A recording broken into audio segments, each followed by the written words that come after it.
Tangandji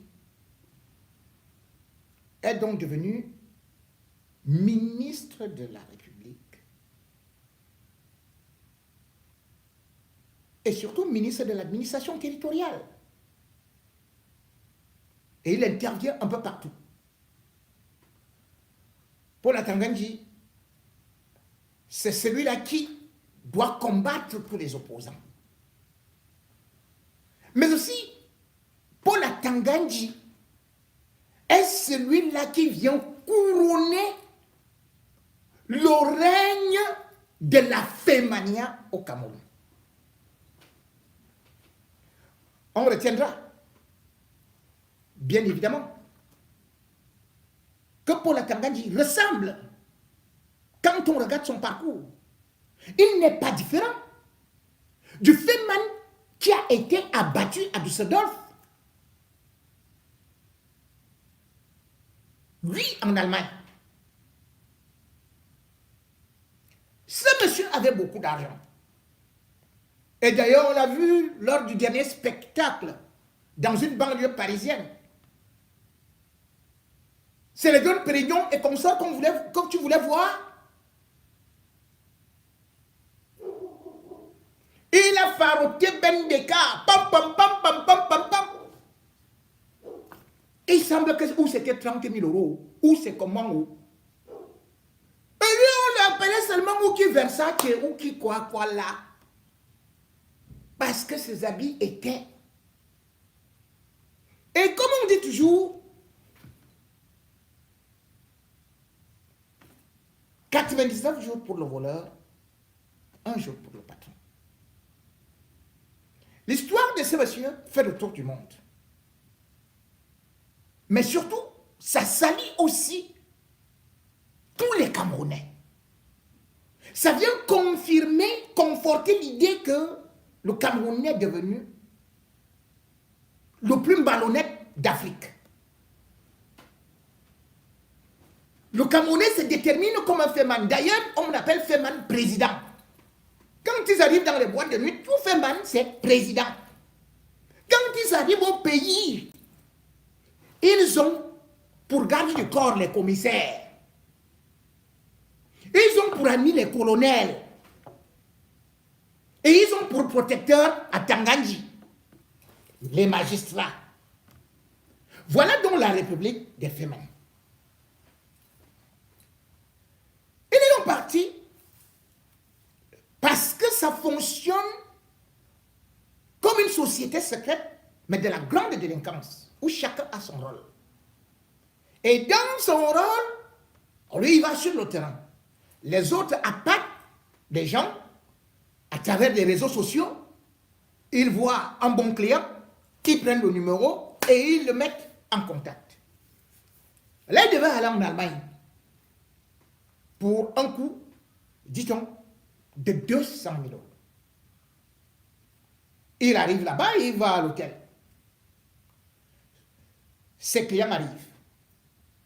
Bien évidemment, ils ont souvent une grosse valise qu'on appelle le Mateco, parce que c'est là où il y a le matériel. Quand il descend,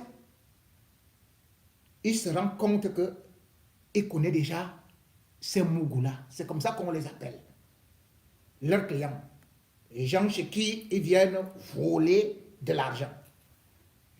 On les appelle les Mougous. Il remonte donc rapidement. Il s'enferme dans sa chambre d'hôtel. Il appelle celui qui lui a donné son nom. Le numéro, ici à Paris. Pour l'instant, je ne veux pas le citer. Il lui dit, mais tu m'as envoyé chez des gens que j'avais déjà fait. Là maintenant, je suis coincé. Puis, il dit à ceux qui étaient dans le véhicule à l'extérieur qu'il est coincé, que les gens là sont... Ils s'en vont. Ils commandent donc Uber. C'est-à-dire un taxi. Quand Uber arrive, bien évidemment, il se dit qu'il va entrer discrètement. Il n'a pas appelé la police parce qu'il savait que la police allait trouver qu'il avait le matériel. Or, les gars qui l'avaient déjà fait avaient juste eu à changer des coordonnées, sachant qu'ils vont se venger. Et c'était des Arabes. Il monte dans Hubert et c'est là où il a abattu, puisque il était derrière. Et on va tirer. Ils vont tirer. 2 balles. Ainsi s'achève la vie d'un Féman. Dans le sang. Oui.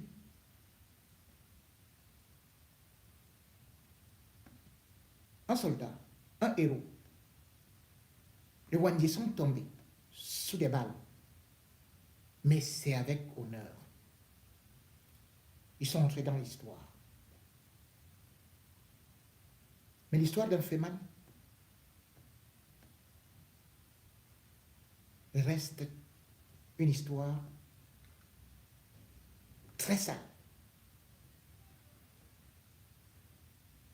Parce que elle a estorqué le bien d'autrui et venir faire tout simplement la fête. Rouler dans les Mercedes dernière coupe. S'exhiber dans des nuits de Paris. Être avec toutes les femmes.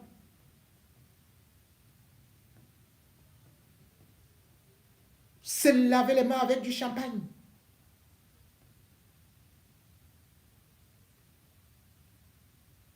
Voilà la vie que nos autorités ont laissé. Le modèle que le régime Biya a fabriqué.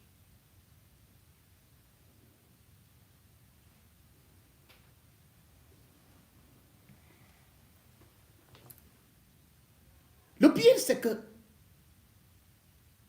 lorsque vous essayez de voir cela, ce n'est pas la première fois. Ce régime avait commencé à nous présenter un autre Féman qui a fait, ils ont présenté ça comme un modèle. Donatien Coigne.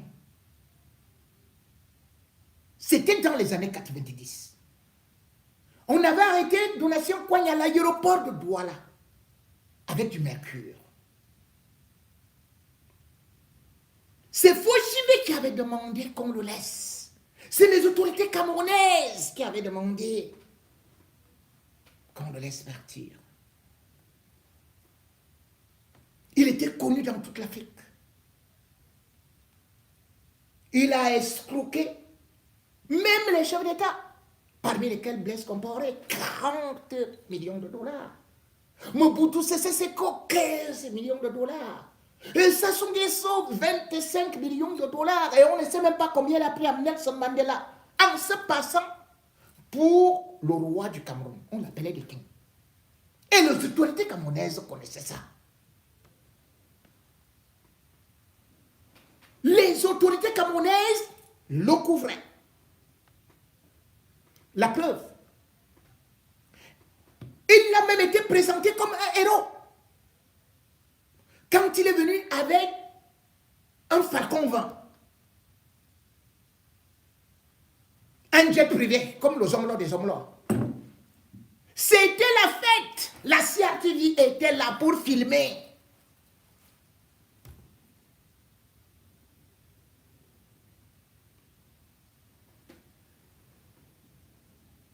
Il était accueilli par tous les grands chefs de l'Ouest, y compris, je crois, même le Premier ministre.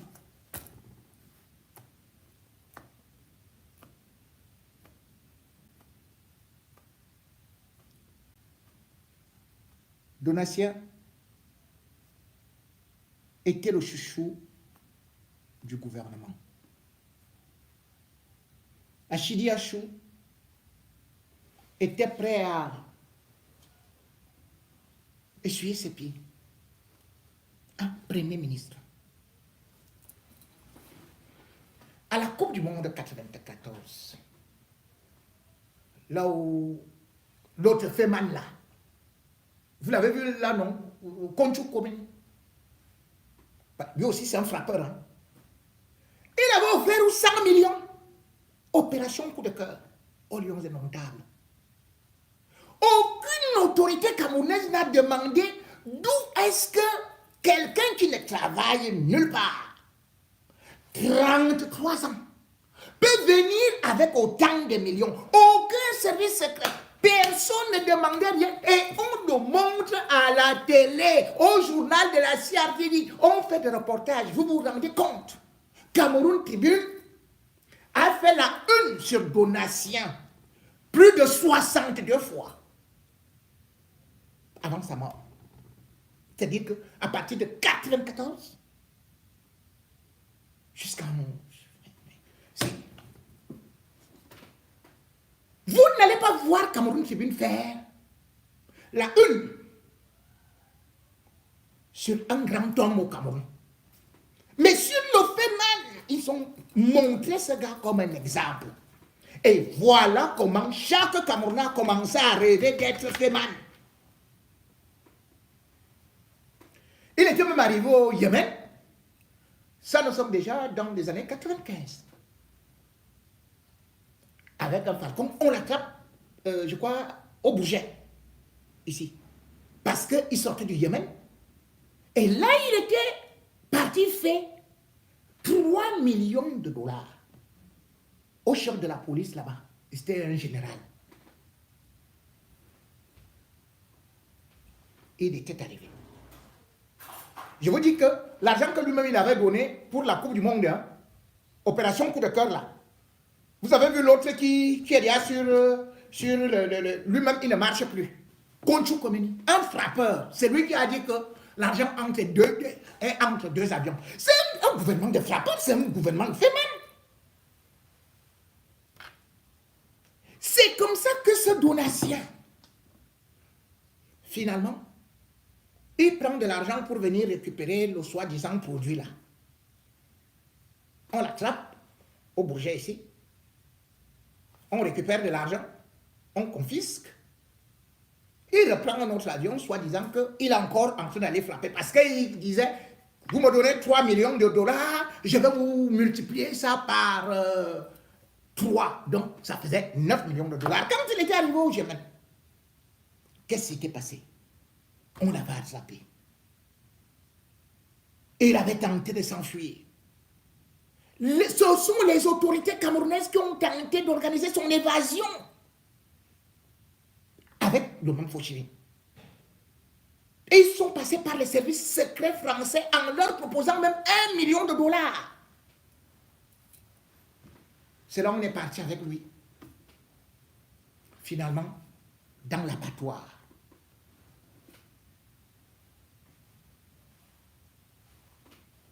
Personne n'a vu son cadavre. On ne sait pas si on a coupé le pied, si on a coupé la main, si on a coupé la fesse, si on a coupé la bouche. On sait tout simplement que depuis 2010, il a été tué. Mais avant cela, sa sœur Jeanne, qu'on appelait à Yaoundé princesse, comme celle qui était aussi avec le Feman là, sur une machine et tout, avec les seins comme ça, là, elle est déjà devenue plus blanche que blanche et tout et tout et tout. Les ministres défilaient chez princesse. Les colonels généraux défilaient chez princesse. Elle-même, elle a été égorgée en novembre 2008. Chez elle, à Bastos. Le frère de l'Horatien, il a aussi été tué. La même année. Sa mère, elle est morte. Mais cela n'a pas fait que le gouvernement puisse dire, stoppons un peu cette histoire de la Fémania. Ils ont laissé prospérer quelqu'un d'autre. JPS, Jean-Pierre Sa, qui a commencé à produire, et les Kofi Olomide, les JBM Piana, Werason, et tous les musiciens camerounais, tout. Et toujours dans les mêmes frappes. C'est au Cameroun qu'on est venu le tuer en 2019. Chez lui, on l'a zigouillé comme un animal. En 2019.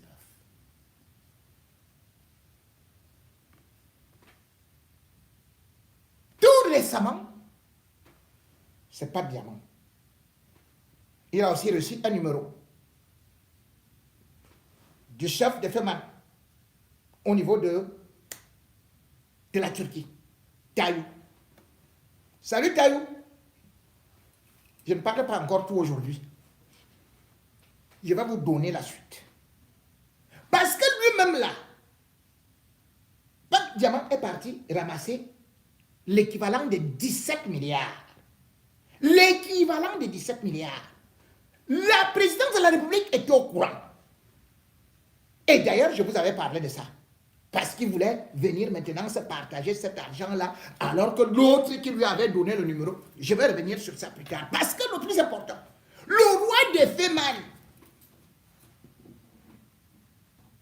dont je parle maintenant, c'est lui qui gueule plus au Cameroun. C'est Atanganji.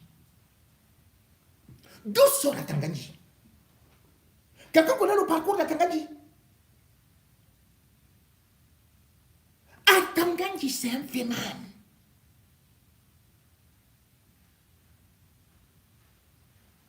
Originaire de Mezam, ce monsieur a eu son ascension grâce au vol.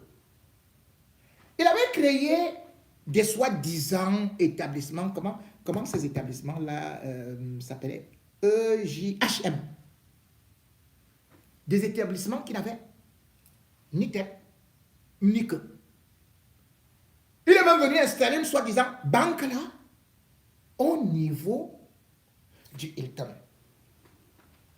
Les autorités camerounaises n'ont pas demandé d'où sortait Atanganji. Où est-ce qu'il a pris de l'argent? Il était devenu subitement un bienfaiteur du régime Biya. Et vous savez ce qu'il a fait en première position? C'est des cadeaux. Où? Au SED, Secrétariat d'État à la Défense. Le gouvernement nous a dit, le père d'Atanganji était propriétaire d'un hôtel. On n'a jamais vu cet hôtel. On dit qu'un hôtel en 1960, on ne connaît pas là où se trouve cet hôtel. On a dit que, où il avait quoi là en 1945, une agence de voyage. On n'a jamais vu une voiture de cette agence de voyage. Son nom même est faux. Il avait récupéré le nom, les machins, les diplômes de son frère, qui lui-même est mort dans des conditions, je ne sais pas si c'était dans la Fémania. Je ne sais pas. Alors, Atanganji, dont vous entendez là, son ascension, c'est le 18 août, je crois 1988. Parce que c'est ce jour-là qu'il va offrir au CED, à la délégation générale, à la Sûreté nationale, vous vous rendez compte, hein? Au ministre de l'administration territoriale. Est-ce que vous suivez? 57 millions. Directement, il devient un cadre du RDPC. Il reçoit la lettre de Paul Biya, qui signe de sa main, je vais chercher ce que Paul Biya avait écrit, pour les sacrifices consentis et le sens patriotique.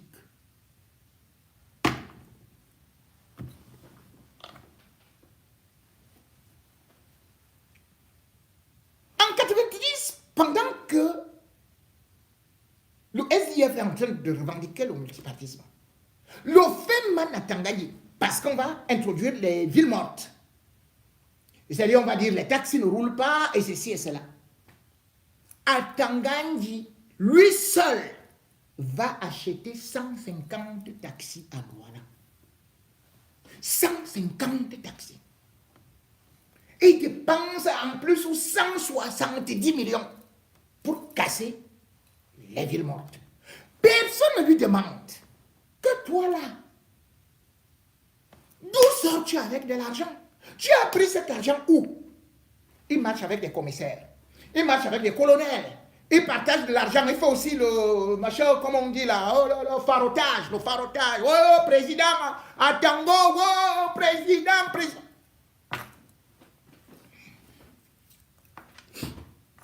La presse officielle, c'est-à-dire que CRTV, Cameroun Tribune, sans pourtant oublier, il y avait un journal là pour le parti, mais à Tangachi était la méga star. Un phénomène. Personne ne connaît ni son âge, ni d'où il est parti. Nous, dit-on, fait son argent au Nigeria, selon les services secrets. En 2008, pendant que Paul Biya veut changer la constitution, c'est là où Atanganji apparaît. Il est le premier anglophone à renier les anglophones. Et d'ailleurs, même quand on revendiquait ce qu'on appelait la conférence nationale souveraine, il va sortir après Paul Biya, avant même Paul Biya qui avait dit c'est sans objet. Il va dire que non. Ça va détruire l'unité nationale, on ne veut pas ça, ça ne sert à rien. Il est le premier à dire que les anglophones ne sont pas marginalisés. Donc, le rôle que les Momos jouent aujourd'hui, c'est-à-dire qu'ils dénigrent leur communauté, ils détruisent leur communauté parce qu'ils veulent manger, c'est ce qu'ils ont appris d'Atanganji. Atanganji, lui, il a fait ça parce que, en tant que Féman, il voulait une protection de la part du gouvernement. Mais au lieu seulement de rester de l'extérieur, on lui a même dit alors viens. Et c'est lui qu'on a envoyé à la maison. La maison, parce que la section du RDPC là-bas appartenait au SDF. En 2013, il va arracher ça. En distribuant de l'argent à gauche et à droite. Il va créer des associations comme Steve Fala. Il va créer 5 associations. D'ailleurs, c'est lui qui est derrière la création de la Presby. La jeunesse présidentielle de Pôle. 5 associations. En 2005, ils vont organiser, ou soit là, où ils disent qu'ils marchent à pied et qu'ils ont apporté 400 000 voix à Paul Biya. Ils sont dit c'est rien. En route, ils ont dit qu'ils ont fait 405 km. On a applaudi à Tangali. Et tout le monde sait que c'est un fait mal. C'est un trafiquant de drogue. C'est un voleur. C'est quelqu'un qui a fait la prison. Mais vous vous rendez compte? On a un ministre de l'administration territoriale qui a fait la prison 3 fois. Et qui était avec Amoubelinga pour détruire la Campost. Pour voler à la Campost. Un type qui devrait aller en prison depuis 2005. Qui se retrouve aujourd'hui ministre de l'administration territoriale. Ça, c'est pas possible. C'est pas possible. Et dans tout ça, ce que vous voyez là aujourd'hui, le ministre Fossou, voilà, je ne cherche même pas à connaître son nom. Il ne peut pas entrer dans l'histoire. C'est lui, le ministre de l'Éducation. Ce scénario, ça s'était aussi passé. C'est-à-dire que, à l'époque, le ministre de la Jeunesse s'appelait Joseph Fofé. Et on voulait le boycotter partout. C'est Atanganji qui a commencé à monter parce qu'il était l'ami du ministre Joseph Fofé. Et en même temps, il était protégé par Foshivé, qui lui a appris, qui a continué à lui montrer comment. Parce que Foshivé était déjà avec Donatien, il a continué avec Atanganji, il a continué avec tout ce monde-là. C'est donc un régime de Feman. Et c'est ce Feman-là aujourd'hui qui a le pouvoir au Cameroun. Mais Atanganji a la malchance parce que son temps est en train d'arriver. Surtout avec ce qui se passe en Norvège, où on a découvert que avec Ayabacho, non seulement ils ont procédé aux enlèvements avec demande de rançon, qu'il a commandité des assassinats. Et c'est cet Atanganji-là qui vous dit que tel, force à la loi,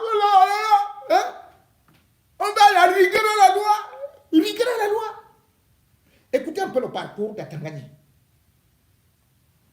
À votre question, Monsieur Atangandi, je voulais qu'il nous donne un peu quelques petits détails sur le rapport de la COVID-19,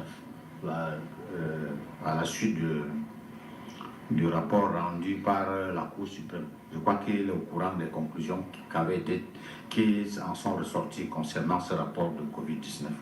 Je voudrais qu'il nous parle aussi des faux observateurs internationaux qu'on a observés ici en 2018 lors de la présidentielle. Je voudrais qu'il nous parle aussi du sous-préfet Dida Batou qui a été enlevé, ça fait plusieurs mois aujourd'hui. Je voudrais qu'il nous parle aussi des événements de Mayo qui ont eu lieu récemment. Et je voudrais lui rappeler qu'il le veuille ou pas, qu'il soit content ou pas, Maurice Kamto sera candidat lors des élections de 2025.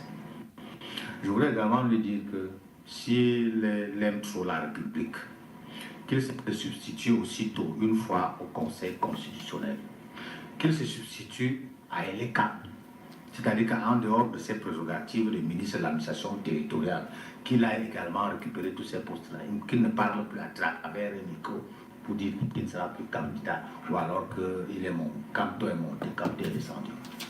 Kamto sera candidat, qu'il le veuille ou pas. On lui dira que cette république ne lui appartient pas, ça appartient à tous les Camerounais. Il faut qu'il retienne comme ça. Ce n'est pas une faveur que d'accepter la candidature du professeur Maurice Kamto. Mais qu'il faut qu'il se rappelle que les Camerounais l'attendent mieux que de passer le temps à s'accrocher sur un leader politique. À un moment, on a comme l'impression que c'est de la hantise. Il n'arrive pas à dormir parce que à chaque instant, quand il pense que Maurice Kamto va être présent, qu'il existe même encore seulement, ça le perturbe énormément. Ça devient ridicule pour un ministre de la République. C'est un ministre de la République, s'il vous plaît. Merci. Donc, il y a des points très importants. J'ai parlé du rapport de la COVID-19. Les magistrats, les hauts magistrats de la Cour suprême, quand ils rendaient ce rapport, dans leurs conclusions, ils ont dit que dans les cas répertoriés, il y a au moins 12 qui nécessitent des poursuites pénales. Dans les 12 cas, il était inclus. Donc je ne pense pas qu'il soit mieux placé. 1, pour faire des leçons de morale au Camerounais aujourd'hui. 2, pour nous apprendre comment est-ce qu'on peut respecter la loi. Le MRC ne fait que ça depuis 2012 qu'il existe. Merci. Merci. Sur l'administration territoriale. Bon, enfin, il faut dire, Bouba, c'est que jusqu'à un certain moment, ça faisait rire. Mais là, ça commence à ne plus faire rire. Bon, quand on essaye de réfléchir à l'opportunité de cette sortie, on ne trouve pas l'opportunité. Du moins, de notre côté, nous ne trouvons pas l'opportunité dans tout ce que ce ministre a dit. Vous savez, je voudrais ici convoquer un proverbe africain qui dit que c'est le rat qui a mangé le piment qui court sans raison. C'est le rat. C'est le rat qui a mangé le piment qui court sans raison. Pour parler simple. Qui est le rat? Pour parler simple, c'est celui qui s'agit trop ou réagit de manière excessive, cache souvent quelque chose à se reprocher. Parce que il faut bien qu'on puisse trouver quelque chose de logique à tout cela. Vous savez, on est républicain, hein? Je pense que vous l'avez signalé à l'entame de cette émission, dont nous n'allons parler ici qu'avec les faits. Et les faits sont têtus. En 2011, personnellement, mon entreprise a été sollicitée par le révérend pasteur Massingams, qui est président de la CONAC. Donc, pour ceux qui ne le savent pas, c'est la Commission nationale anticorruption. En 2011, je suis sollicité pour la production et la réalisation du premier rapport de la CONAC. Premier rapport. Et dans ce rapport, c'est les faits. Il est écrit à la page 245, après un audit de la CONAC portant sur plusieurs milliards à la Campost, il est écrit à la page 245 le déclenchement des poursuites judiciaires contre toutes les personnes impliquées dans les détournements. Il s'agit de Paul Atangadi. J'ai fouillé, hein. Ce n'est pas un homonyme. C'est celui qui fait les fameuses conférences de presse. Donc, impliqué dans les détournements, il s'agit de Paul Atangadi, Jean-Pierre Moukoubelinga, Charles Tawamba et bien d'autres personnes. 2011, accusé de détournement, c'est-à-dire que de deniers publics, notre agent, M. Atangadi. Paradoxe managérial de M. Paul Biya, parce que c'est lui qui en a franchement l'expertise. M. Paul Atangadi est nommé ministre en 2018. Les habitudes ayant la peau dure. Levez-vous. Ministre de l'administration territoriale, Feman, grand brigand, trafiquant, voilà donc des gens que Paul Biya, qui pourtant a des services de renseignement, continue à nous donner, nous fournir, nous imposer. Je vous ai dit que nous étions dans la République de Feman. Que ce soit les Paul Atangadi, que ce soit les Ketia Kourté, c'est des Feman. Mais sauf que Atangadi est le chef des Feman de ce gouvernement-là.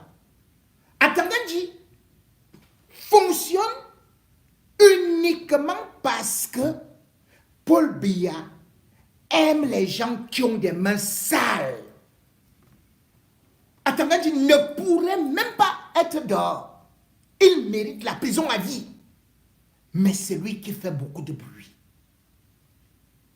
Atangadi, de Feman à ministre, il n'y a qu'au Cameroun, sous le régime Biya, qu'on peut voir une telle imposture, une telle pourriture, une telle vomissure.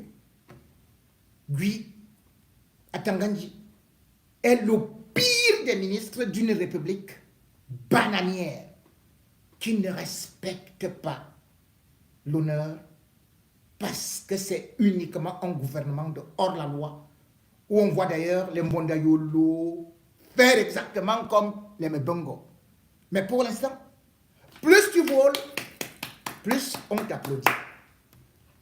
Atangadi, Feman ministre, je vais vous faire encore écouter certainement un autre témoignage de ce trafic et de cet individu. Il faut parfois interroger le passé des individus pour comprendre pourquoi est-ce qu'ils agissent d'une certaine manière. Je pense que ce n'est pas fait offense que de rappeler que le ministre de l'administration territoriale a quand même un passé trouble. Il a un passé trouble qui peut, d'une certaine manière, expliquer qu'il soit très souvent de l'autre côté de la barrière ou bien qu'il soit aux antipodes de la légalité.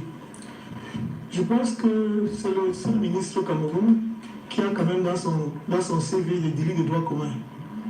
On se pose quand même des questions de savoir par quelle alchimie juridique tout ceci a pu arriver et est-ce que ce passé-là n'influence pas sa façon de voir le monde ou bien de concevoir l'État. Et il faut dire qu'il est toujours en porte-à-faux avec la justice. Il est toujours en porte-à-faux avec la justice. Son passé, je l'ai dit, même son présent.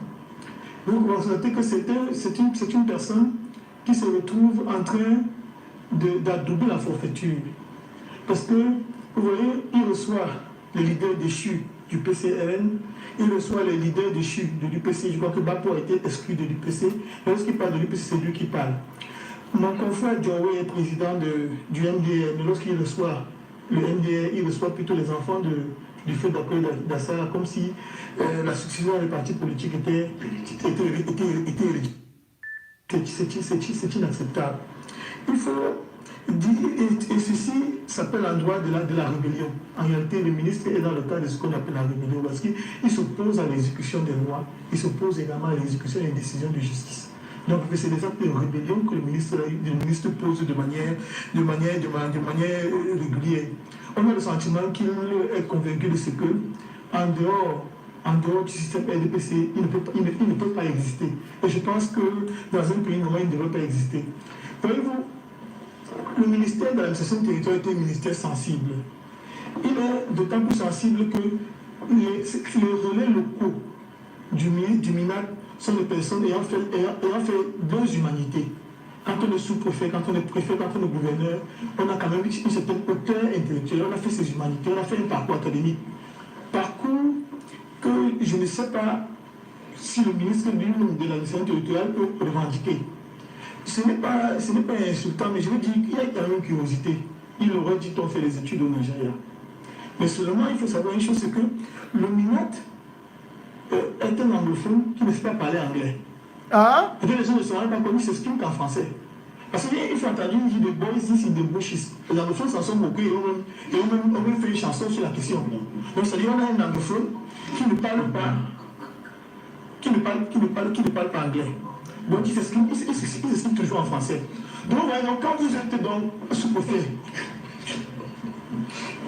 quand vous êtes sous-préfet, quand vous êtes gouverneur, quand vous êtes préfet, et vous avez donc un chef de cet acabit-là, qui chaque fois qu'il s'exprime, il s'exprime avec de l'invective. Il manque de hauteur. Et c'est lui qui veut aujourd'hui passer pour un donneur de leçons. Ce qu'il faut retenir, c'est que les partis politiques d'opposition sont, j'ai dit agissent même parfois à ce qu'ils considèrent avec certaine mollesse. C'est quand même un monsieur qui nous a ramené les faux observateurs de Transparency International. C'est encore le même qui a quand même essayé de vendre l'équipe Covid-19 au ministère de la Santé. Donc, c'est dit que quand vous avez donc affaire... Je voudrais vous interrompre une seconde. Vous avez indiqué que le ministre a un passé trouble. Oui. Je m'attendais dans votre développement à ce que vous puissiez présenter des éléments qui montrent effectivement qu'il a un passé trouble. Ça, c'est la première chose. Et la deuxième chose, je crois quand même que vous parlez là du ministre de la République, qui a bénéficié de la très haute confiance du chef de l'État. Le président de la République l'a désigné dans un gouvernement, et vous savez que les nominations relèvent du pouvoir discrétionnaire du chef de l'État, qui n'a pas forcément besoin de vous expliquer qu'il a des gens qui ont fait de hautes études, qui ont été à Harvard ou à Oxford pour pouvoir les désigner comme ministre de la République. Moi, je m'attendais d'abord à ce que vous puissiez montrer effectivement qu'il a un passé trouble, parce que moi, je ne sais pas de quoi il est question. Et deux, lorsqu'il faut analyser les propos du ministre de l'administration territoriale, ça va être, il me semble, sur les faits, les actes qu'il a posés, c'est-à-dire en prenant des éléments palpables dans le discours qu'il a tenu pour montrer que ça relève d'ici ou de ça. Sinon, on peut avoir le sentiment que c'est une sorte que c'est de l'invective, ou que c'est, n'est-ce pas, de la provocation, ou que ce sont des propos qui sont diffamants. Voyez-vous, je ne pense pas qu'un décret présidentiel pour la nomination par le président de la République est une béatification. Ce n'est pas une béatification parce que nous avons vu qu'il y a le 10 février, le président de la République a mis en perspective une personne qu'on présentait comme étant un très grand acteur. Ah, tiens. Attends, est-ce qu'on peut me retrouver ce monsieur-ci? Émile Parfassim, qui est en train de... oui, il a été soutenu par le député Capra libyen. Voilà un autre fait, man. Nous sommes donc dans une république où d'ailleurs, quand ils finissent de voler, à l'extérieur ou à l'intérieur, eh bien, ils bénéficient de la protection et de l'évasion jusqu'à utiliser même les forces de sécurité pour sortir du pays. Quand Émile Parfait me reviendra, si Paul Biya est toujours là, puisqu'il a dit que lui ne va jamais mourir, il va rester au pouvoir plus que Abraham jusqu'à 140. Il semble qu'il a donné 140 ans. vous allez voir que le prochain ministre des Finances, ce sera le type C. Émile Parfait.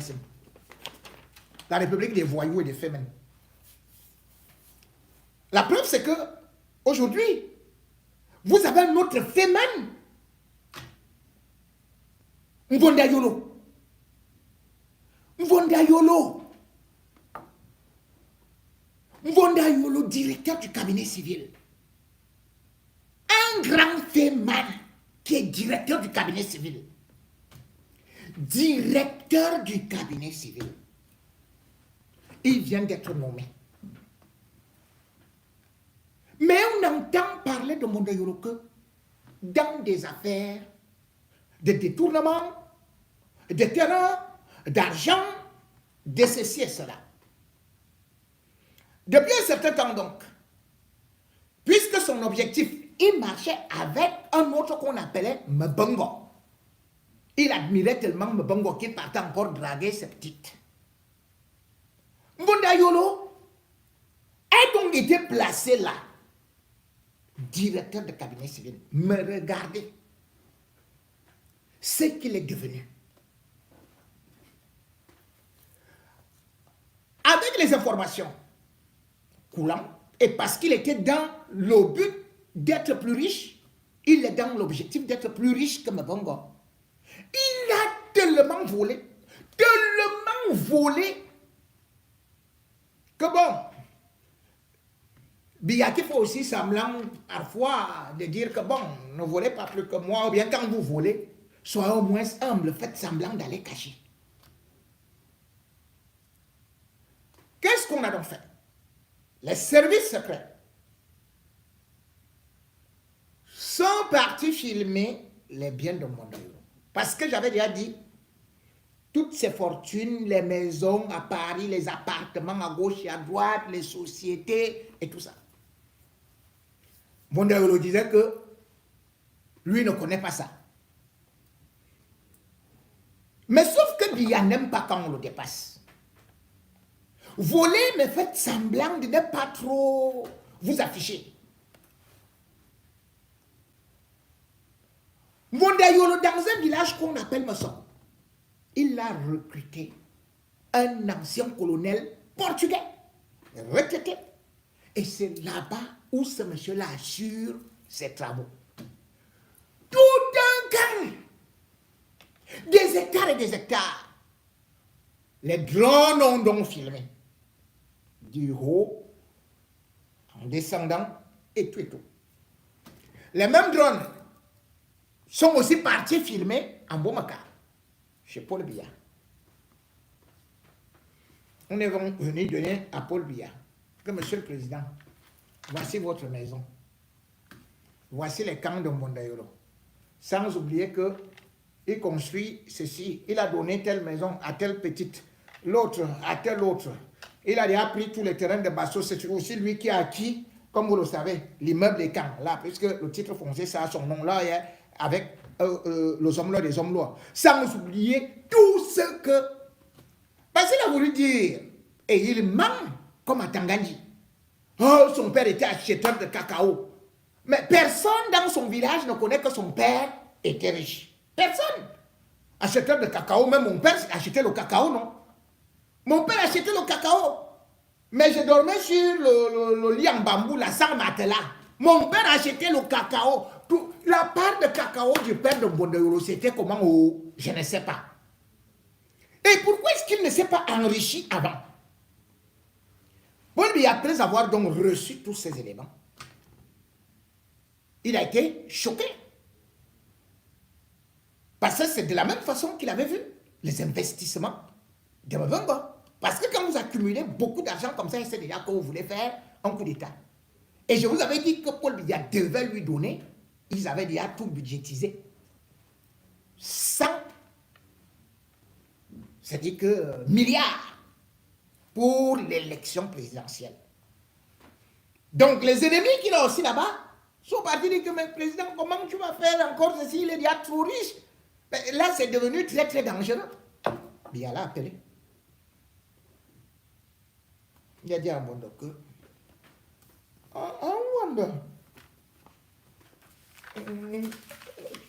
Tu me caches, non. C'est ta maison ici, c'est ton camp ici. Mon de héron, il se tient comme ça, il regarde comme ça là. Il regarde, regarde bien, regarde ça, il reprend. Regardez ça. Non, c'est avec mon frère qui était notaire, la femme était notaire. Est-ce que c'est ta maison? Il faut me parler. Me dire. Ce sont les maisons familiales. Ce sont les maisons familiales. Il a dit. Moi-même qui suis là, président de la République, je ne pouvais pas faire aussi un camp en Boumaka. Est-ce que tu as déjà vu que j'ai un camp en Boumaka? Wanda, c'est comment? Tu veux acheter pour le terrain, tu vas loger, que c'est un camp militaire. On m'a même dit que c'est un homme militaire. Tu l'as trouvé où en Wanda? Wanda commence à faire. Good, yes, je regarde encore comme ça. Là. Ça, là. Oh, c'est toi qui as fait ça, on est.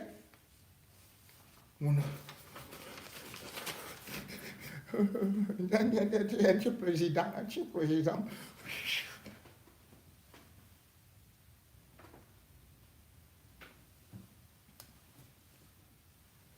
Non seulement on utilise donc l'argent du cabinet civil, ne paye même pas des primes, contrairement à ce que mon ami, celui qui veut être recruté à l'université, là, voilà, le petit frère, là, lui aussi, dès qu'il cherche déjà le combo, il dit que non, je ne suis pas enquêté, moi, tout, j'ai enquêté, il n'y a rien. Donc voilà la situation d'un directeur de cabinet civil qui plus que Belinga Boutou, plus qu'un Mbenga, c'est déjà follement enrichi. Les investissements sont à travers le monde entier. Il va même faire quoi avec? On a combien d'enfants? Et au-delà de ça, toutes ces femmes qui là-bas, tout, elle a monté la fait ceci, cela. En il te reste combien de temps? Oh? À ton âge là, tu vas mourir avec les maisons là, avec les châteaux là. L'argent qui est enterré dans les bunkers là, ça va pourrir. Oh? Mais surtout, un Paul Biya commence déjà à dire que tu ne dois plus avoir l'argent de la campagne là. Toi-même, tu connais comment il avait fait à Mbongo, non? Mbongo au courant, hein? Tu sais bien qui t'a demandé? Est-ce que tu m'as déjà vu avec un camp comme ça? Donc je ne pouvais pas construire un camp. Quand Paul Biya te dit ça, ça ne te rappelle pas Mbongo? Ce sera ta direction là-bas, à Konengi. D'ailleurs, lui, il aménage déjà parce que même depuis que Mendoza est mort là, il lui faut un compagnon. Donc apprête-toi bien. Apprête-toi bien. Parce que comme vous croyez que vous êtes là, que vous protégez bien, parce que vous allez récupérer ceci et tout après, vous oubliez que cet homme-là, il n'a pas d'amis, il n'a pas de fils. Tout le bruit que tu fais là, comment nous on est au courant de ça? Comment je suis au courant de ça? Parce que je suis là-bas dedans. Non? Et tu as voulu introduire le petit Mandoulou dans tes conneries. Et tu sais que Chantal l'a appelé Chantal Biya. Chantal Biya dit que va demander à Mandoulou, de toutes les façons, tu lui as déjà demandé. Donc vous êtes là sur les chaises éjectables. Lui, il attend toujours là 1 an, 2 ans. Quand on commence à parler comme ça là, il attend au moment où tu ne t'attends pas. Bim! Il te frappe. Tu n'auras pas le temps pour peut-être venir même en Europe ici. C'est donc un gouvernement de bandits. Regardez l'autre qu'on appelle le Paul Motazé. À Après, vont faire semblant qu'ils sont là parce que c'est pour les boulous. Non. Il est parti danser. Il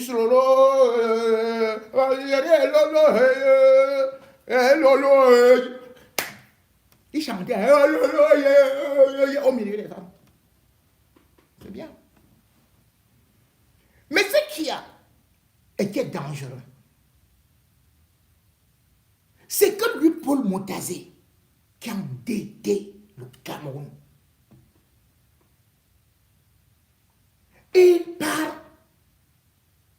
il est parti mardi à New York pour vendre encore le Cameroun.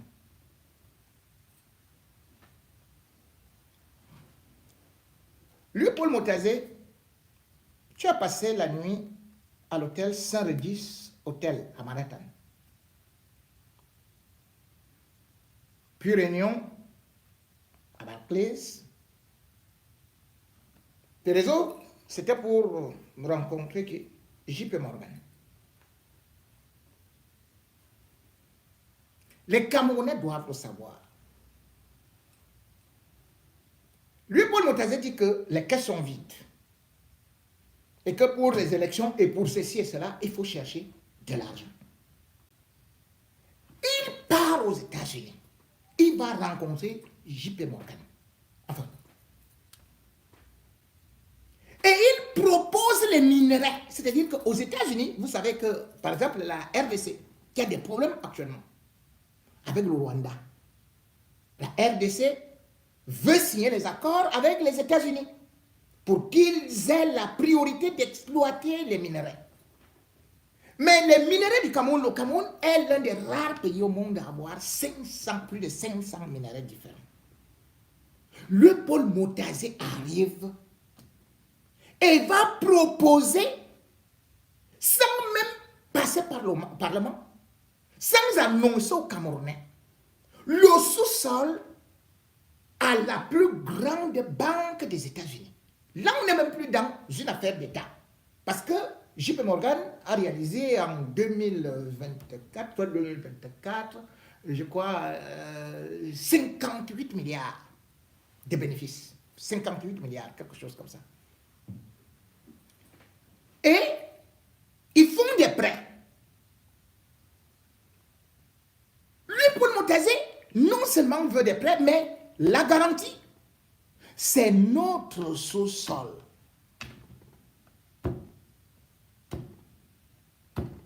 Seigneur, le sous-sol du Cameroun.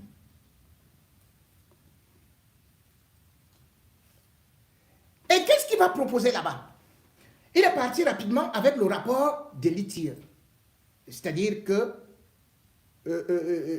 l'ITIE, comment est-ce que je peux dire? C'est pour la transparence.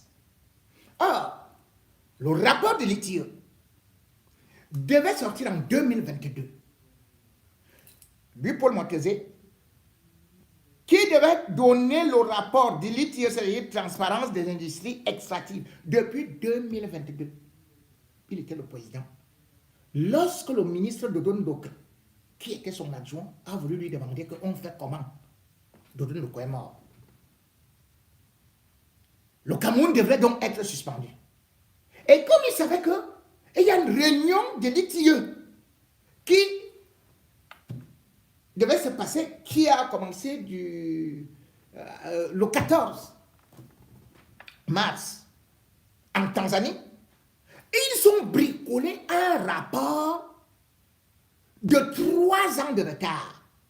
Mais c'est un faux rapport pour aller maintenant montrer que, bon, ils veulent que le Cameroun ne soit pas suspendu. Et vous savez que le rapport de l'ITIE vous permet d'être crédible auprès des organismes, auprès des entités privées, comme par exemple JP Morgan, qui peut vous donner de l'argent. Et bien évidemment, ça vous donne une certaine crédibilité. Mais c'est un faux rapport qui a été fait par Louis Paul Motazé. Combien va-t-il recevoir puisque tout est dans le flou? Il était là-bas. Il est revenu vendredi. Et il n'a pas communiqué au Cameroun ce qui s'est passé là-bas. Dupont Montazé, tu étais aussi au Hilton. Donc j'ai vu, je connais tout ce que tu as fait là-bas. Je connais avec quel gars et consort tu étais. Mais j'avertis le peuple camerounais que voilà quelqu'un qui nous a endettés. Et le FMI, le Fonds monétaire international, vient encore de prêter au Cameroun 73 milliards. Ce qui signifie que depuis 2021 jusqu'en 2025, le Cameroun a reçu plus de 500 milliards. Qu'est-ce que lui, Paul Motazé, a fait avec cet argent des accords du FMI? Parce que voilà, l'autre partie qui vient d'être versée, le 12 mars. Enfin, un accord vient d'être donné pour recevoir ça le 12 mars. Est-ce que le peuple camerounais est au courant? Quand lui, Paul Motazé, va s'endetter, va endetter le Cameroun. Le Cameroun, c'est pour nous tous. C'est pas pour lui. Ne pas être transparent, aller vendre nos minerais. Le deuxième accord de la revue de facilité pour, ils appelaient ça pour la résilience. Comme je vous ai dit que depuis le 29 juillet 2021, on donne de l'argent par tranche au Cameroun. Mais quel projet a été achevé? Aucun n'a été achevé. Aucun. Mais l'endettement ne fait que monter. Nous ne savons pas ce que le secteur pétrolier rapporte avec la SNH. Le Cameroun est englué dans les affaires de la corruption de Glencore. Nous avons une société qu'on appelle la Sonamine. On ne sait pas combien la Sonamine a donné. Et d'ailleurs, dans le rapport de l'ITIE, on n'a pas de ligne pour voir ce que la Sonamine donne dans les caisses de l'État. Est-ce que vous voyez comment un FEMAN qui n'a rien à voir avec l'économie, qui a été ministre de l'économie, ministre des Finances, qui n'est là que pour gérer l'argent du peuple camerounais, le portefeuille de l'État, et qui a créé les lignes 94, 65, 57, où Abou Belinga s'abreuvait. Aujourd'hui, nous avons l'exploitation des trucs, par exemple des minéraux, des mbalam. Nous avons Mini Martin. Ça rapporte combien? Nous sommes dans la fémania. Et le pire, c'est que pendant qu'ils s'endettent, ils dépensent d'argent dans les futilités. Je vous avais dit, vous avez vu l'inauguration du Conseil économique et social. Le Conseil économique et social, c'est dit, vous partez vous endetter pour 73 milliards. Mais le Conseil économique et social qui ne rapporte rien, qui ne sert à rien, vous y dépensez 44 milliards pour 150 personnes qui n'y viennent jamais. Ça sert à quoi au peuple camerounais? Juste des détournements et des détournements. Et avec ça, ils sont là, on choisit, oh voilà telle femme, oh on peut faire machin, femme d'affaires et tout. C'est comme ça que l'autre là, qui ne marche plus. Koncho Komeni. Dès que Koncho Komeni a pris l'argent des Camerounais, il a filé avec, il a donné une partie à Mami Nyanga. C'est comme ça que Mami Nyanga est devenue riche, hein? Femme d'affaires et tout et tout. C'est avec l'argent du coup de cœur. Elle a commencé à investir. Aujourd'hui, elle a l'un des plus beaux hôtels de Yaoundé. Mais comme les Féman sont toujours aussi faits par d'autres Féman, ou les Féwoman sont faits par des... Puisqu'elle est partie fait, Koncho Komeni, Et là, maintenant, c'est un gars qui vient de l'Ofé. De la fée. On appelle celui-là au Patlion. Patlion. Patlion. Patlion est parti dormir là-bas. C'est un gars qui se balade là, il semble que c'est une connaissance ou c'est un ami de Pat de l'autre là, qu'on appelle Pat Diamant, au président Pat Diamant, l'autre semaine là. Et elle est pas. Voilà. Il roule avec les grosses voitures, Pat Diamant et tout et tout. On a vu que le gars il était machin et tout et tout et tout. Appartement là-bas, quoi là, c'est où là? À Biémassi. Mais le gars vient quand même aussi à Bastos, hein? Parce que le fait maintenant le flair.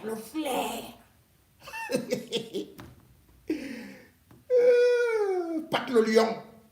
Aïe. Mof. Toute la nuit, non pas le lion a mangé la cola du lion, a bu les comprimés qu'on appelle 3 lions là, à mof.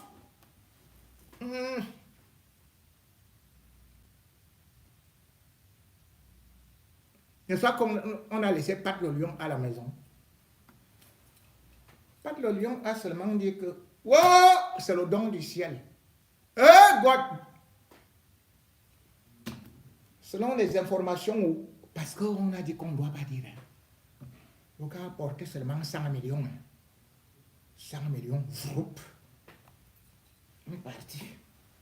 Maman Nyanga est là-bas, elle parle déjà toutes les langues. Bon, enfin, je ne vais pas donner tous les détails. Donc, si vous voyez quand même Pat le lion quelque part là, vous aussi, demandez-lui aussi votre part. À ce Pat le lion, il est maintenant en haut. Vous savez, avec Feu Woman, c'est comme ça que ça finit toujours. Hein. Donc, nous sommes dans une république de Feu Woman et de Feman. De Femen. C'est comme ça que ça fonctionne. Et c'est pour cela que nous sommes endettés. Aucun projet n'est fini. Quand vous regardez un ministre des Travaux publics, Gamou Djoumessi, ce n'est pas possible. Son fils Feman, lui-même Feman, femme Feman. Ah! Ketia Koutes, Feu Woman. Non, c'est bon.